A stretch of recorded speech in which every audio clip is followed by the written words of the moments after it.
Être bloqué chez soi en période de confinement et de couvre-feu a-t-il réveillé des vocations artistiques ? Si les professionnels de la culture et autres intermittents ont été priés de rester chez eux, beaucoup d'amateurs se sont lancés dans la pratique musicale.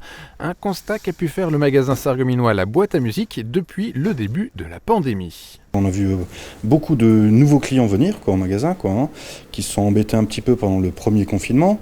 Et du coup, c'est vrai que ça a développé un petit peu les ventes du côté piano, guitare acoustique et toute la partie home studio. Et soit c'est des anciens musiciens qui avaient carrément arrêté et qui se sont remis parce que du coup, une fois qu'ils avaient fait le ménage chez eux, ils se sont rendus compte qu'ils s'embêtaient un petit peu. Et puis après, aussi des nouveaux, donc des nouveaux clients qui, eux, ne faisaient pas du tout de musique et qui se sont dit, tiens, si je me mettais un petit peu à la musique, quoi. Une évolution que l'on remarque aussi du côté des cours de musique, que ce soit ceux que le magasin propose ou bien ceux des écoles du secteur avec qui il travaille. C'est vrai qu'on pensait qu'il y aurait moins d'élèves dû au confinement justement, parce que c'est vrai que les parents après inscrire un élève en septembre et se dire est-ce qu'on va être reconfiné ou pas, non, du coup c'est vrai qu'il y a eu pas mal de nouveaux élèves, quoi.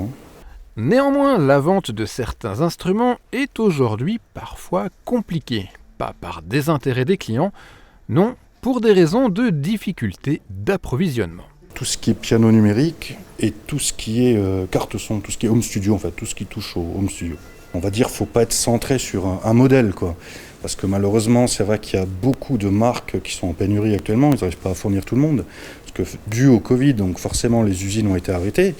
Et c'est vrai que, en général, les pianos qui arrivent sont vendus avant d'arriver en magasin. C'est fou, mais c'est comme ça maintenant. Une pénurie aussi due à la difficulté des constructeurs de s'approvisionner en circuits intégrés microélectriques, aussi appelés semi-conducteurs. Reste la possibilité pour les néo-musiciens de se tourner vers des instruments sans électronique avant de se découvrir l'âme du futur Bach, Mozart ou Bob Dylan.